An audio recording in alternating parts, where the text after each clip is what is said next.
Okay, hari ini insyaAllah kita akan bersama dengan special guest kita. Kalau ikut hari ini ataupun esok lah, mungkin dia berbeza different time, is our famous Muslim fighter, Khabib Magomedov, yang sepatutnya dijadualkan akan bertarung tapi ditangguhkan kerana masalah COVID. Dan insyaAllah hari ini kita akan meneruskan lagi dengan kita punya tetamu yang juga merupakan sahabat ataupun rakan kepada Khabib, insyaAllah akan bersama dengan kita pada malam ini.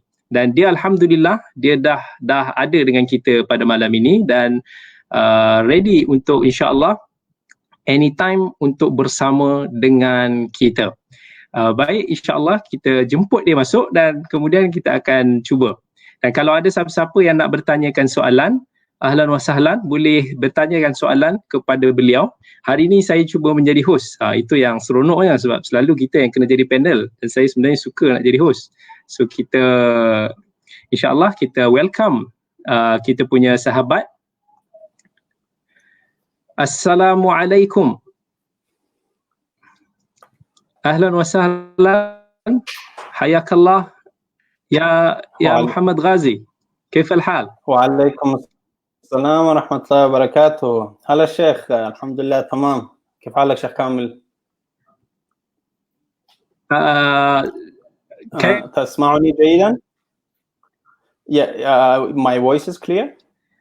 I think your voice is a bit terputus.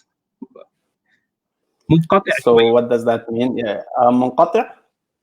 Yeah. Oh, okay. Well, I don't think it's the internet issue because I have very good connection. So let's see why this is happening. Okay. So how is now? Any changes? I think it's better right now. I think. All right. We will try if. Okay, if the line is not good, I don't know, maybe because of a mic, I don't know, but it's supposed to be not because of mic. Okay, so shall we begin now? Yes, go ahead. All right, first of all, welcome everyone. Today is a great pleasure for us to welcome our honorable guest and my very special brother, Gazi Magomedov, here in our live talk. Gazi, assalamu alaikum, how are you? Wa alaikum assalam wa rahmatullahi wa barakatuh. Alhamdulillah, Sheikh Kamil, I am fine. Thank you very much. Everything is okay? Me to your live stream. Yes, all is good. Alhamdulillah. So why I call him a brother? Hey, he was my, what we call is pengapit on my wedding's day. He came all the way from Saudi or from Dagestan, all the way just to attend my wedding day. Yeah, from Saudi, just to attend my wedding day, and suddenly dropped nowhere in Putrajaya, and I fetched him, took him, and he sleep at my house. That's how close we are. Now, alhamdulillah, he showed up here as my very first dual live talk here on Facebook. Ahlan wa sahlan, ahlan wa marhaban bika. First of all, thank you very much, Sheikh Kamil, for inviting me. This guy is one of my earliest friends at Medina University more than 17 years ago. And we are absolutely thrilled and excited to have him come here to do the live talk with us today. Gazi, we hope sincerely that you will find Malaysian audience here interesting and unique as we do. We hope you stay here with us a bit longer to share with us some of your talk, experience, and story. Just for refreshing memories, I am personally knew him from 2003 when we were studying together as our first year student at Arabic Language Center of Medina University. For the first moment, I saw one tall guy was standing over the next door of the class and seems very shy and quiet. By the way, the unique of Medina University is it gathers students from more than 150 countries around the world. And the Arabic Language Center is full of them who has a little experience with Arabic language, including me.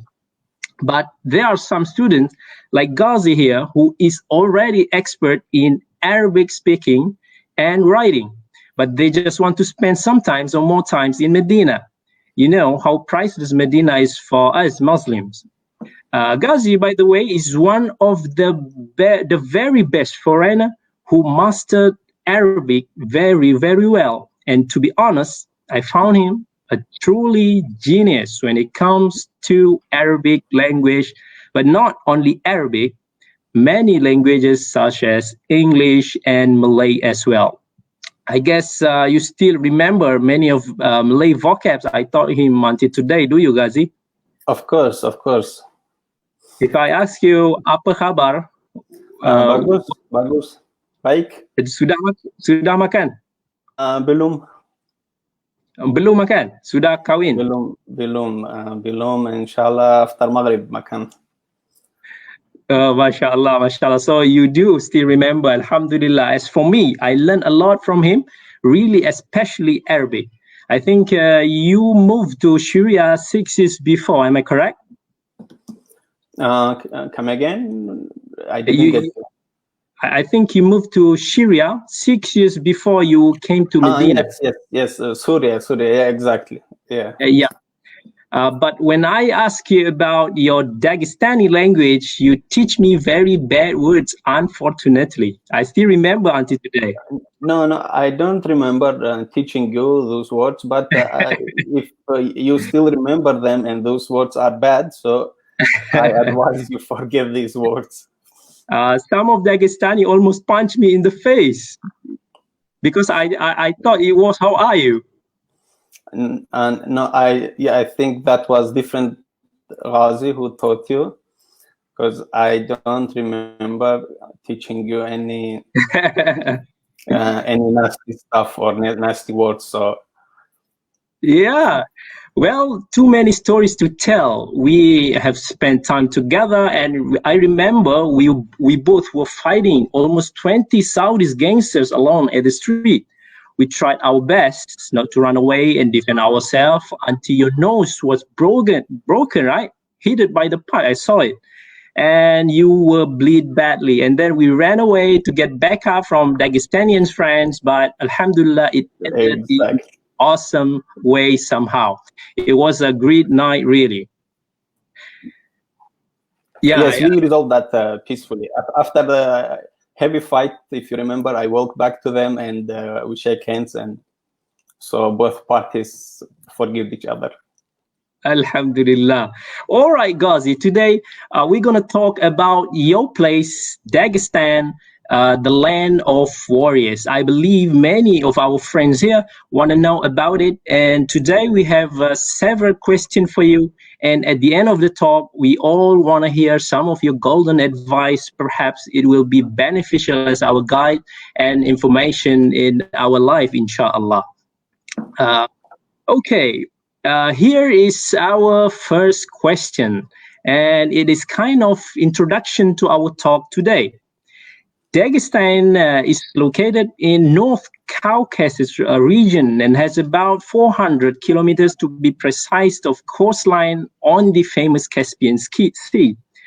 As I know, the word Dagestan is of Turkish and Persian origin. The Turkish word Dag means mountain, and the Persian stan means land. Since Dagestan, from the pictures and videos that you shared to me, with me long time ago, has so many beautiful mountains. And some areas of Dagestan were known as Albania, Dagestan, Averia, Tarkov, and at various times. Could you tell us more about your country, Dagestan? Is it part of Russia, and how big it is compared to state in Malaysia, and how many ethnic and languages Dagestani has? Well, as you mentioned, actually it's one of Russian republics, and it's located in Caucasus region, and in Caucasus Mountains. And its capital and the largest city is called Khachkala. Yeah, and as you said, it's on the Caspian Sea coast.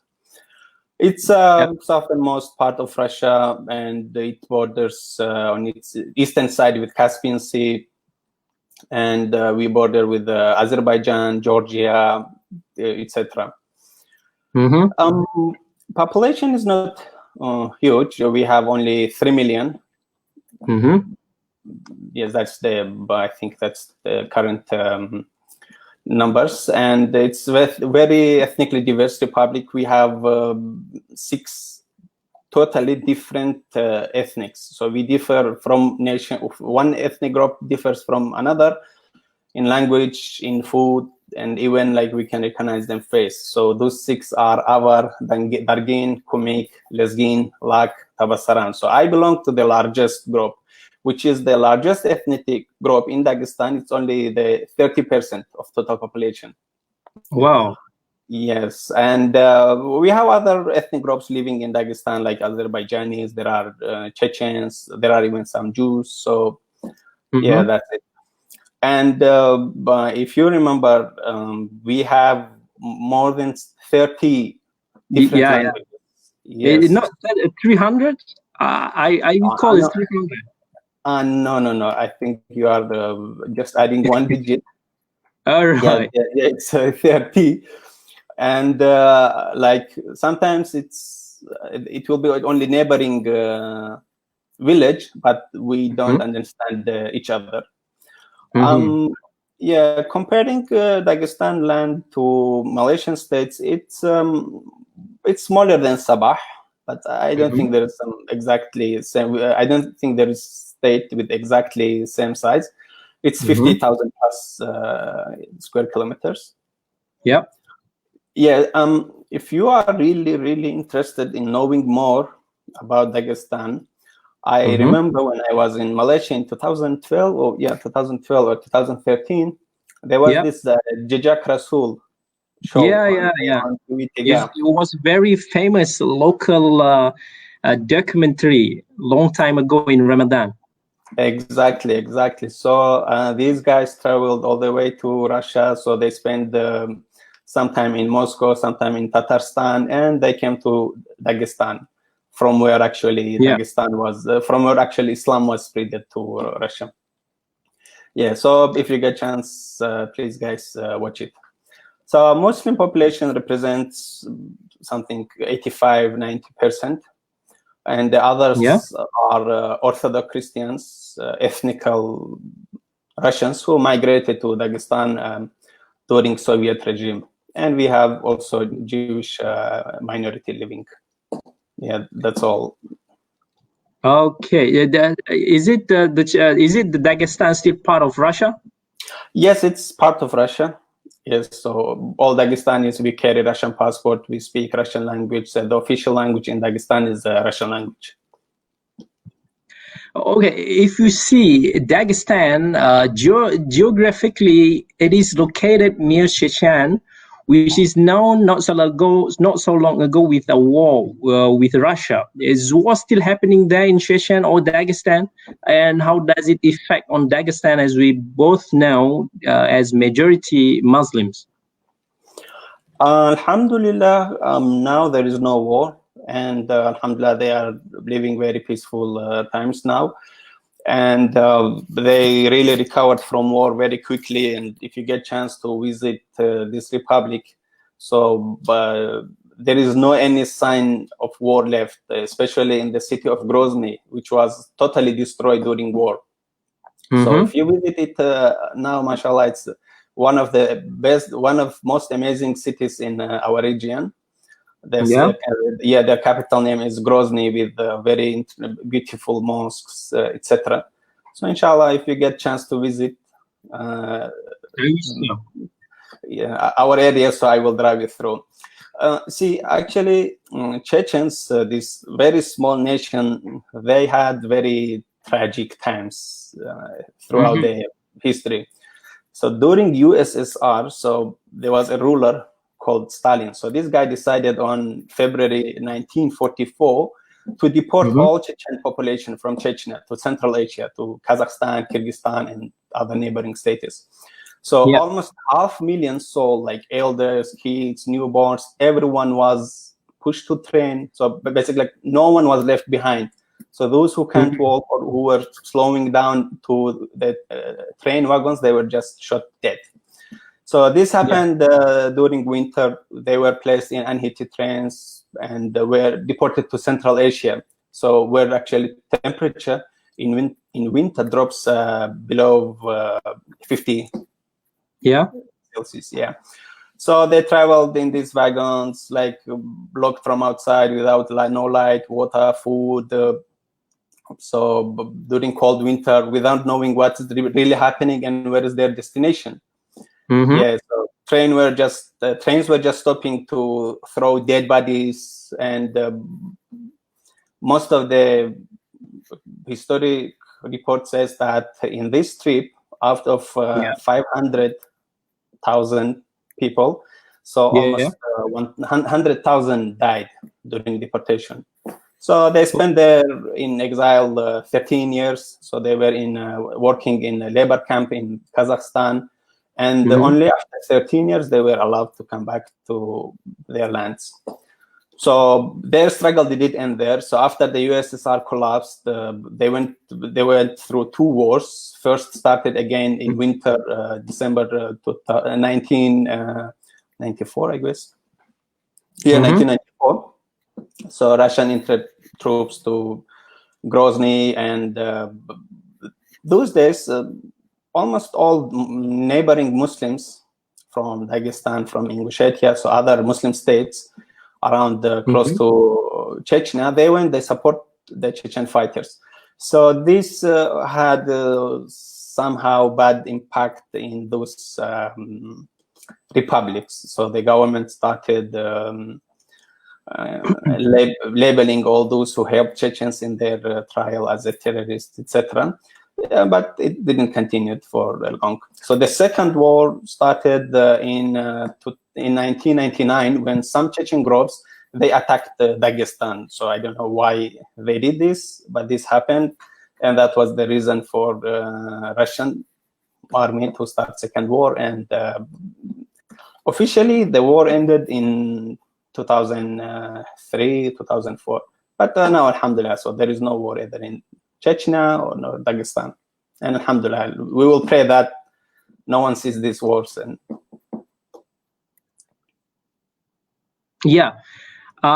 Russian has been known as a communist country, and communism eventually accorded with the opponent's cultural attitude towards religion.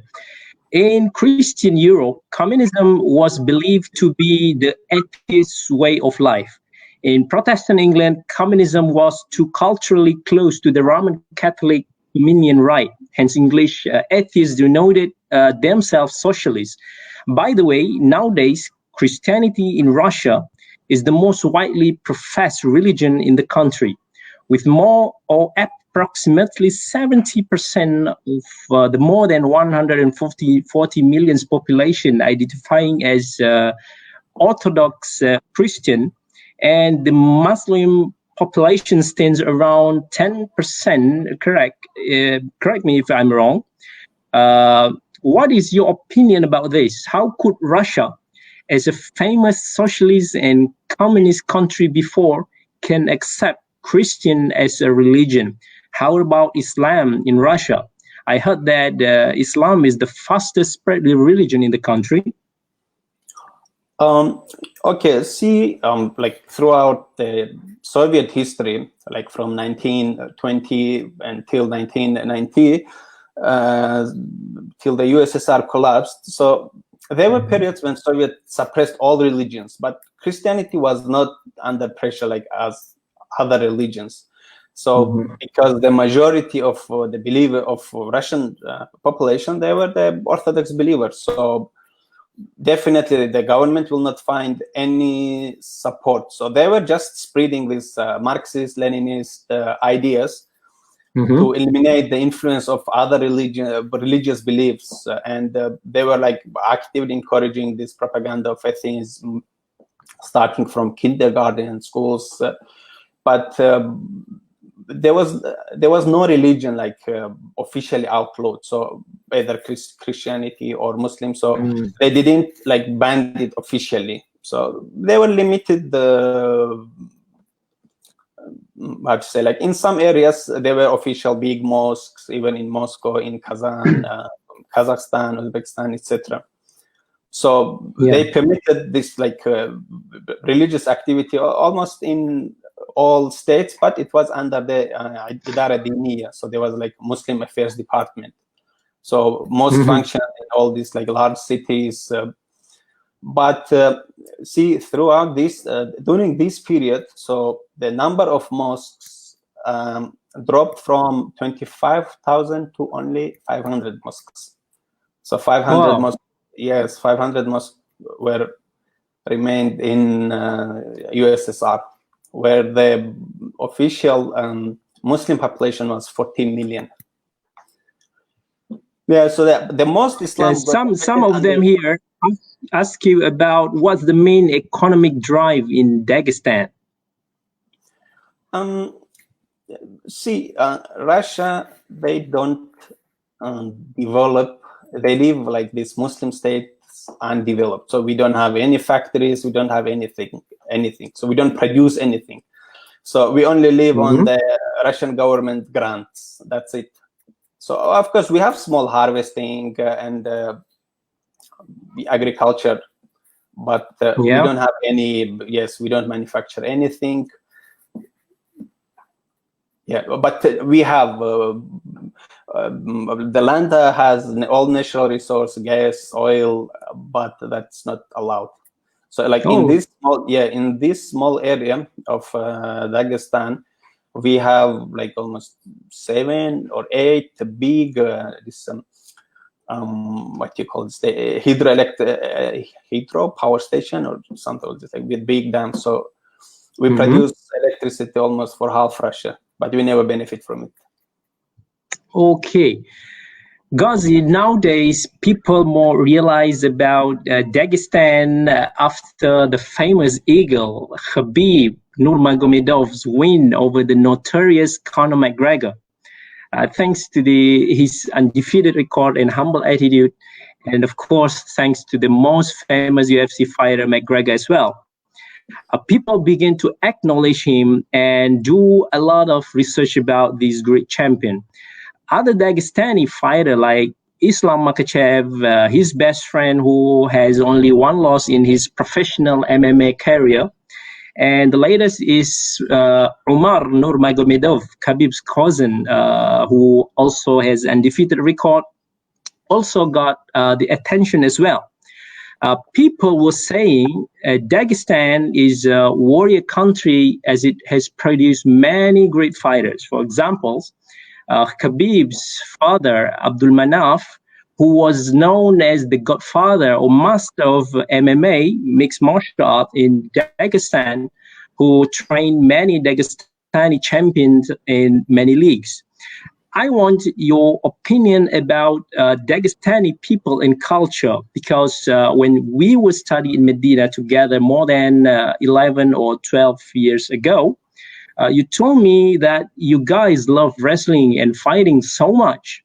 I remember the students of Medina were afraid of Dagestani students as they are very brave, strong, never care about their life, do before thing, huh? And what is the secret about Dagestani people, why they are naturally strong? Yes, I will start from this last part, from the story, what was happening in Medina. Unfortunately, yes, this was really something bad we are doing. But later when we got wiser, we understood that this is very ashamed behavior. But also, if you remember, so most of our fights were against those who were not respecting queue at this university food court. So where you are standing outside under 40 degree, and some of our Muslim brothers try to skip long queue, and so that was where our war was starting. Of course, this was not supposed to happen between students or in Medina, and so now we really feel sorry that we were famous. We were famous only for that. No, that's good. Yeah. That's warrior spirit. Yeah, I think this the spirit we got, or the geographical or the nature or where we live, it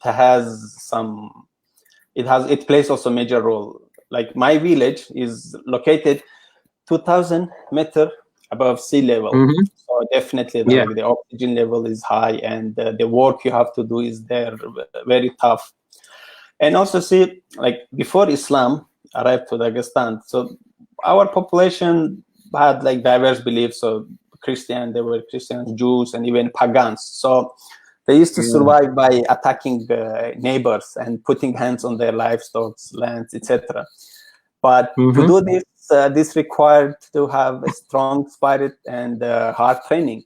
So from the stories I heard from father, from grandfather, and from the others, so each tribe, they have their own training camps. It's like training includes like something you have to hold, live sheep and just run 100 meters uphill and downhill. So are you wrestle with the sheep or you wrestle with the bear? Well, doesn't matter. Habib wrestled with bear, and so it doesn't matter. Whatever is available. Okay. Yeah, I think so. This spirit remained with our people, especially those who lives in mountain. If you notice, like Habib village, he posted this on Instagram. So it's not far from us. Like it's just 15, 20 kilometers. So the place is like, you will be like how people live there and why they stay there, like why they don't go to better lands. So yeah, those people, they have very strong attitude and fighting spirits. Yeah, so that is the reason. Another reason I can say, like, see, we don't have any work. Like, okay, you are entering to university and you understand that after you graduate, so you are not needed anywhere. And if you are, so you will not be. You will be just like, in Saudi they call it like Bengali worker. So you will not reach any other high levels. That's why the Dagestanis are famous in fighting. So it's not only like in it's not only in wrestling or in UFC. If you like remember in 2008, this Beijing Olympics, so 10 medals out of 10 gold medals out of 23 medals total Russia got. So 10 were obtained by Muslim athletes. Yes, see, as I said, so I belong to our nation. So in my nation, we have 15 gold Olympic winners. So, and of course, other ethnic groups has also almost same records. Yes, from my village, which is like less than 1,000 population, we have 3 Olympic winners, and we have 8 times world champion. Like if you compare this to India, like with the 1.5 billion population, they don't have this much. I remember you told me that if you come to my house, you want to make your children to fight over my children. You want to make them fight each other. Is it the kind of your culture? Yes. Yeah, that's the first thing when kids meet. So you have to tell them, okay, not fight. It will be wrestling. It will be like, freestyle wrestling. So that's actually most famous in Dagestan. Not only. Inshallah, my boys will be ready. Okay. Yeah, but, your kids are a bit elder, so my son is still. So I have to send him from now. This is a very important question because I believe some scholars and people will condemn or criticize me about this kind of interview. They thought I am promoting dangerous sports like UFC, which contains some of prohibited things in Islam. I believe Khabib is doing a great job by setting an example to the sport with his character and principle. He's not doing this just for the money, as he rejected 100 million USD offer to do rematch with Conor McGregor. So do he's trying to teach fighters and audience respect and manners with his positive behavior. He never badmouthed people as far as I know him. When he won over Conor McGregor in October 2018, I guess, I personally feel very happy because Conor McGregor was very provocative towards Islam, Khabib's family, and so on. Yeah, maybe Conor purposely did this for business, but Khabib is consistently showed great attitude as his rival Conor did the otherwise. How do you see this? Is Khabib deserve to be a Muslim's icon, or is he doing a good da'wah in his field, or what do you think? Okay, you are right, Sheikh. I agree with you and with other people who will criticize you and or anyone discussing this topic because the UFC, it's not something Islam encourages, and definitely there is a lot of munkar, and we don't agree with this. Like anyway, our body has rights on our ass, so you can't put it under pressure. And also it's like generally known that in Islam forbids striking the face or hitting the face. But yeah, that's the reality. This guy is fighting there. It's his right. So he will be responsible for this. So none of us will be questioned like why Khabib was fighting there. So at the end of the day, like this is his choice and he likes it and he fights. But why we are discussing this is just because this guy is Muslim and a lot of people are discussing him. So yes, what he did for McGregor, that was very good. So that everyone knows that you can't get along with insulting Islam. So whatever you say, you will be responsible for this. Yes, and see, to have Khabib like icon.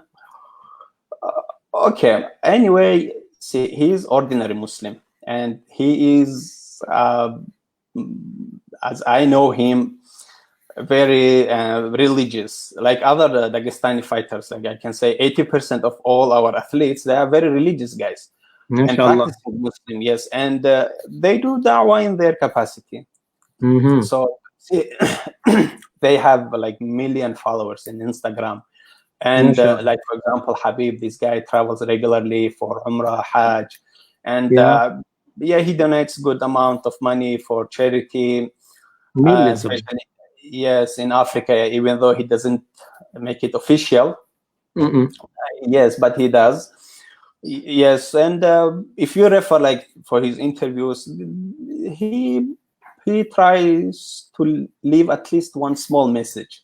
Like when Russian central television invites him to give like for interview, so after his time he will give like good image of Islam, and the Russian people like naturally they read a lot, and everyone in Russia is like not everyone is like aware of Islam, because most of them are misled by Islamophobic media. And their like stereotypes about Islam are very bad. Yeah, so when they see like a person like Khabib and he's preaching or giving good advices, so people start to read about Islam. So maybe Allah will guide someone. Yeah, but see, what I understand from Khabib, so these guys' main purpose is to spread sport among Muslims. Because if you see it's not really practiced by Muslims. So like, see how many athletes we have. Look at the UFC Muslim fighters. Like most of them are from Russia. So no one is like from Arab world. Yeah, there are few, but those who lives in Europe, etc. So that's it. Okay, we have one special question for you. Is Dagestan, is it their place near to the wall? Is it Dagestani place near to the wall of Gog and Magog? What do you think about this? Yeah, I think there are some scholars who interpreted this, and their reason for, or their rationale for this is, if you remember in Surah Al-Kahf, it describes that there were like villages living close to each other and no one understands others. So if you look at this point of view, so yes, like some scholars describe this in tafsir, so I can't say it's true, and also I can't say it's not true. So it could be, why not? One more question from our audience. What is Dagestani mazhab in fiqh? And I heard there are so many Sufis in Russia, especially in Chechen. Is that true? Yes, see, in Dagestan we follow Shafi'i mazhab, and this is since Abbasid dynasty. So since then, most of a lot of Dagestani students, they travel to Baghdad when Baghdad was like center of knowledge. So they came back and they spread the Shafi'i mazhab. Yes, we have a lot of Sufis in Russia, but some are very, how to say, they went a bit far from the true Sufis. And I can say we have all these different tariqas, like we have Naqshbandi, Shazili, and unfortunately, even they are not united. So they among themselves also, so they have some conflicts. So no one considers each other. And anyway, so we have in Chechnya, I think there is only one tariqa, which is called Qadiriya. But in Dagestan, we have all tariqas like Rifa'i, Naqshbandi. Naqshbandis are the majorities. Name it. Okay. Today is supposed to be the fight with Khabib, with Tony Ferguson, who earned Khabib respect from his winning streak record. But Khabib's stuck in Russia because of this pandemic COVID-19 virus. Meanwhile, Dana White tried to substitute him with Justin Gaethje, and shortly after that, it was cancelled as well. What do you think? Who will win if they fight each other in the cage, Khabib versus Tony? And who is next for Khabib if he wins, since he don't want to step up his weight class? Okay, yes, this pandemic changed everyone's plans, and Khabib was not the exemption. As he said, the UFC told him that they might hold this fight in Abu Dhabi. Then he traveled from USA to Abu Dhabi, but Abu Dhabi told him, no, we can't allow you to enter. And he had to return back to Russia by private jet. So this was not in his plan, because most of people are saying this Khabib, he just ran away, etc. Yeah. So this guy was preparing for this fight, and this COVID-19 changed everyone's plan. But I think see, sport is like lottery. So especially when both athletes are equally trained and are professional fighters, so definitely who trained and prepared more will have the superiority. And Khabib has his special tricks. So he uses wrestling skills, and if you follow his fights, you will notice that he tries to. People say that he was a boring fighter. Yes, if you compare his fights with the Zabit, who is also Dagestani, and he also is the UFC fighter. So this guy is from different school, or what you call this, the sambo. So he will fight only standing, so with the leg hitting and boxing, etc. Yeah, but Khabib has is different. So anyway, this is show. So maybe he doesn't want to hit face more, or he just does what he's supposed to do to win. So like, be it boring or be it interesting, so at the end of the day, this guy remains undefeated fighter. So yes. You have met Khabib as your friend few times. What do you think personally of him? Yeah, we met a lot of times. He used to fly to Bahrain a lot. And last time I met him was in Mecca during last Ramadan. So this is most of Dagestani wrestlers, athletes. So they spent last 10 days. They try to spend at least last 10 days or a few days of Ramadan in Mecca. So he was there. I met him there. And see, personally, I think he's a great guy. He's very practicing Muslim. He doesn't compromise any Islamic principles. And he's a person with good akhlaq. And even like being famous, he still remains a very humble person. And I believe his intention out of all this show is to spread Islam, to spread the sport, and somehow to spread Islam, message of Islam. MashaAllah, tabarakallah. Gazi, we were together 5 years in Medina from our first year in Arabic Language Center, and we were playful students, haven't we?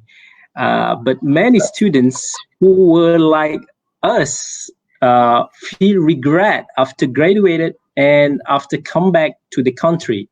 What is your biggest regret as a student in Medina, and what is your advice to the students nowadays? Okay, I think the biggest regret is time we wasted for nothing in Medina, not studying as I was supposed to study, and of course mingling with some wrong people who wasted their study time in Medina in empty disputes, discussing politics, etc. So I will say that's my greatest regret. So I was not supposed to do that, because just the fact being the student in Medina is a big blessing from Allah. Unfortunately, a lot of students takes this opportunity for granted. So some didn't understand that he has been selected among from 100,000 who applied. So this opportunity should be taken extremely seriously. Correct. See, but ask you about what is your major in Medina? Yeah, we studied hadith together. We studied same faculty. Yeah, we were in same faculty in same class. Yeah, see, Sheikh, when we joined, a lot of our lectures, our mashayikh scholars, they were giving us advices, but unfortunately, I didn't follow most of them, and that's why I'm really regretful. So I will just repeat their advices here, so maybe someone will follow it or find it useful. See, the first and most important is to have ikhlas, like to learn and carry this knowledge only for the sake of Allah Almighty. If we don't have this intention, then the punishment will not be easy. And all of you knows this hadith that in the Yawm al-Qiyamah, one of the person who will be questioned first is Qari, or the alim, who learned, who obtained the honor just for the people to point on him that, okay, this guy is great scholar. So that will be the first one. The second thing, the second is, see, if you are not hafiz, try to memorize as much from Quran as you can, because this is this age you can learn. And then when you get elder, khalas, your memory will not be that strong. Yeah, and of course, memorizing mutun in each science, in tajweed, mustalah hadith, this also will help you. So like after when you graduate, so it means like you memorized all mustalah hadith knowledge if you just memorize small matan. And another advice will be to practice what we learn and follow it and make ibadah at least like praying Jama'ah, because for the Amma, for the ordinary people, so we should be as an example. And another thing is also it's very common in Medina students issuing fatwas, so don't rush to issue your own fatwas. Just follow scholars, at least at this stage. So when you are graduated, so by that time you will know that, okay, you will know your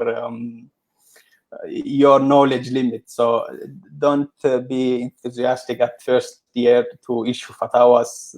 Just because you read one mas'ala doesn't mean that all scholars were wrong. So pay respect to scholars, to senior students. Just stay away from unhealthy disputes, from political disputes. So this will not increase your knowledge. And also, if you see like student opposing your thought or your point of view in small masala, so that doesn't mean that this guy is your enemy and you should treat him as enemy. No, so this guy should stay your brother in Islam, because we have seen some of these bad scenarios, that just because having khilaf in small masala, so you run into into big debates. So don't do that. Don't waste your time on this. And another thing is Masjid Nabawi. SubhanAllah, this was very great opportunity given to us. So don't miss opportunity of getting 1,000 times rewards for each prayer. And Masjid Haram Nabawi is also a very nice place to study. Just grab your books, go there after Asr, stay there till Isha, and so you will find peace there. And also keep in mind that your community back in your homeland is waiting for you to come as great scholar, to teach them, to guide them, and just don't disappoint them. Yeah, I think that's it, what I can say. Gazi, he have some question from our audience. He asks you, you have also spent sometimes in Malaysia before when you study, I think, master. In general, how do you find Malaysia people compared to Dagestani? Okay. I found Malaysian people very, very simple, peaceful peoples, and like with the smile on their face all the way.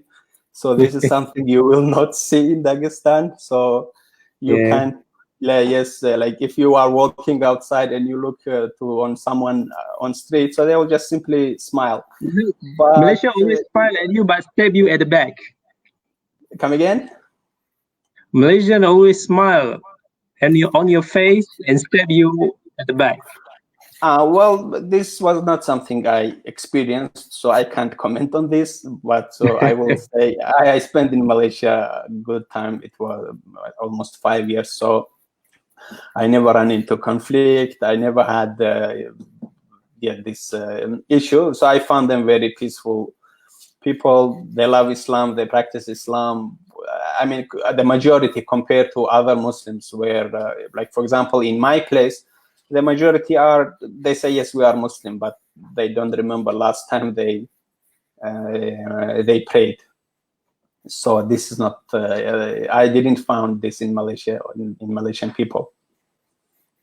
MashaAllah, MashaAllah. Okay, so we are going to have Ramadan is very soon. I think next week. What you have any advice for us Malaysian people for upcoming Ramadan? Yes, actually, sadly, Ramadan is closed just a few days. And the very sad point is that due to this pandemic, we will not be able to enjoy Taraweeh, to enjoy this iftar environment with in big groups with families gathering, or so unfortunately this will not be during this Ramadan. But anyway, see, all what happens, this happens for a reason. So this pandemic could be just a message from Allah to humankind to awake, especially we as Muslims. We should take this a bit seriously. And our masajids are closed. Mecca and Medina is closed. No Jum'ah, no Jam'ah, of course, no Umrah. Even Hajj, for Hajj, the Saudi officials are saying like don't rush. So like don't plan your Hajj until further notice. Right. See, fortunately, in like normal days, our mosques were empty with line filled with some old people, and even for Jum'ah, you will see the majority of people just rushing in last minutes. Mm-hmm. And now here in Bahrain, for example, we didn't pray for Jum'ah, and we don't know how long this pandemic will take. So everyone must be regretful of single Jamaat prayer he missed, especially Taraweeh. And there is also a lesson for us that one should regularly make tawbah and return to Allah. So this time is those who are not praying. So this time you should think twice and start praying, and because we don't know like who is going to be attacked by this COVID. It's taking lives of youngers, elders, regardless of their wealth and social position. So.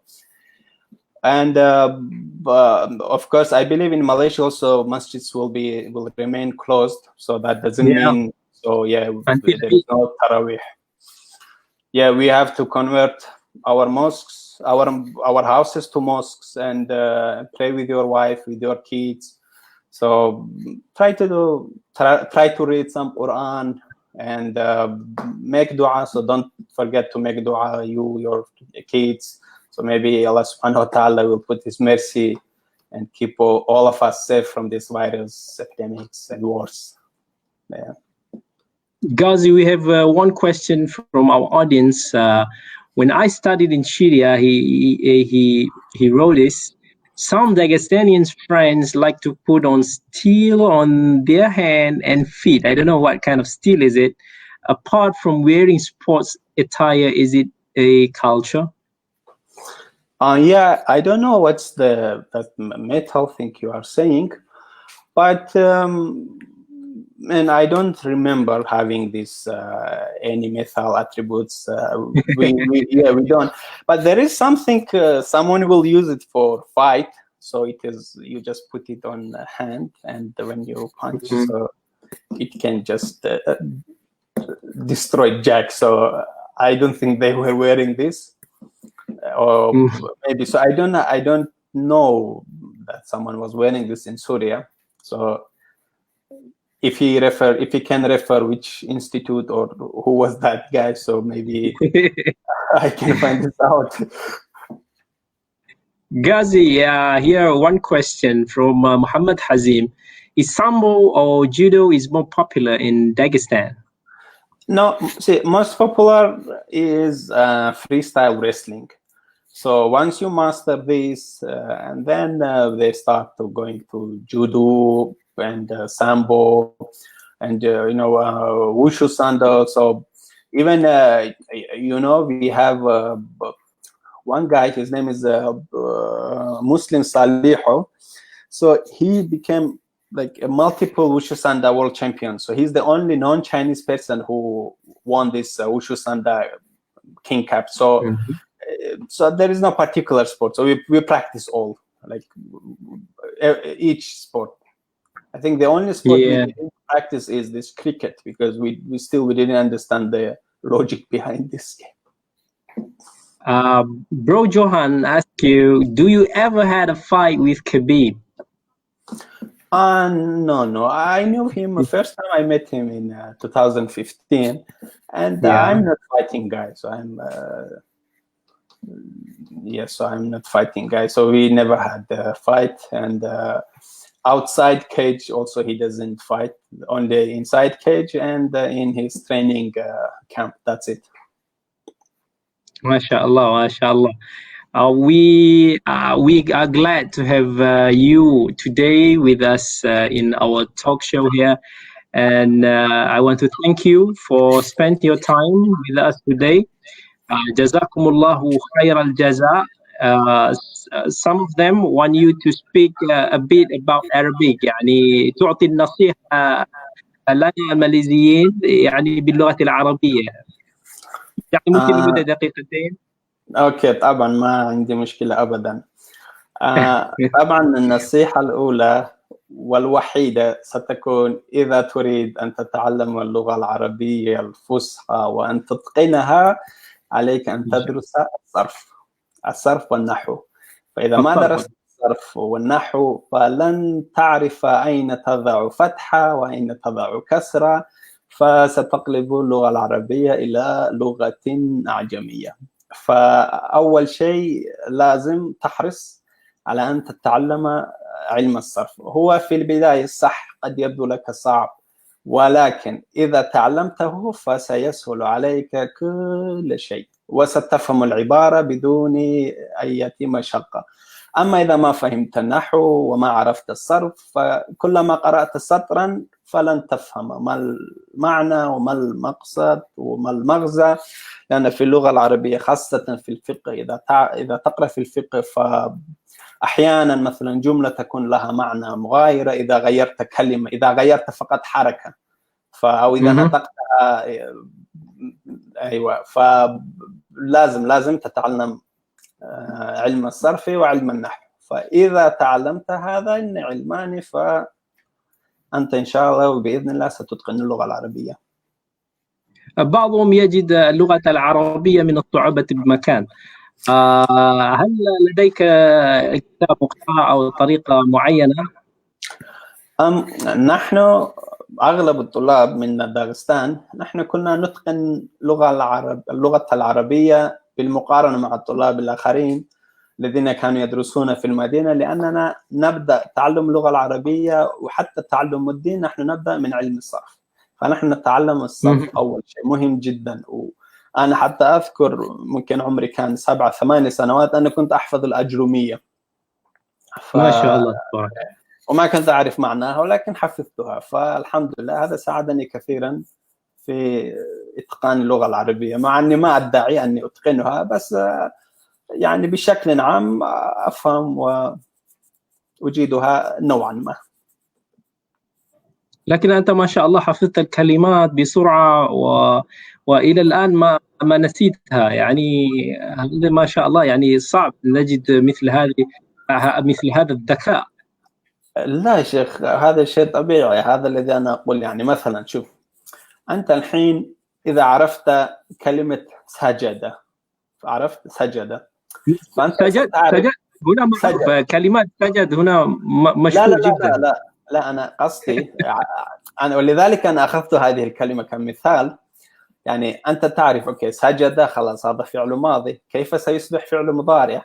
فأنت بس إذا تعلمت حرف أيوة فأنت تستطيع تغيرها إلى يسجد، وتعرف أن مسجد هو المكان الذي الناس يجتمعون فيه ويسجدون، وساجد أو الشخص الذي يسجد.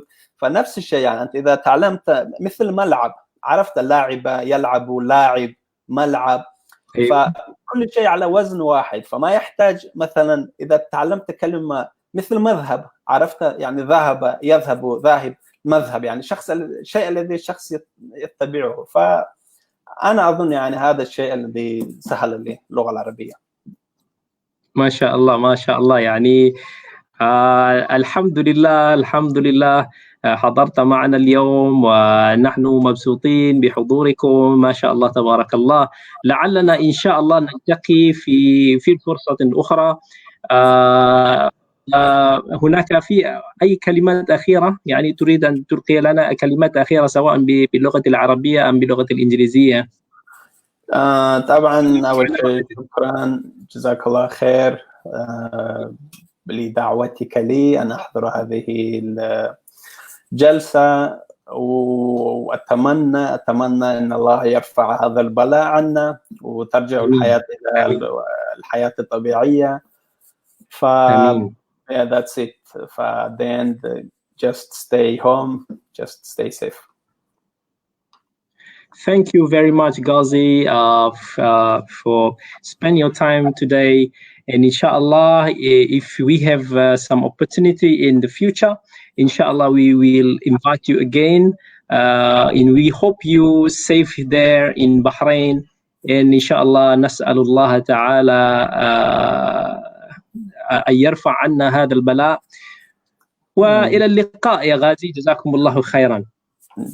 إلى اللقاء فإن شاء الله. My pleasure. So anytime we'll be more than happy.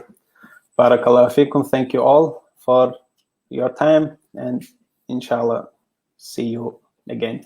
See you inshallah. Wa alaikumussalam wa rahmatullahi wa barakatuh.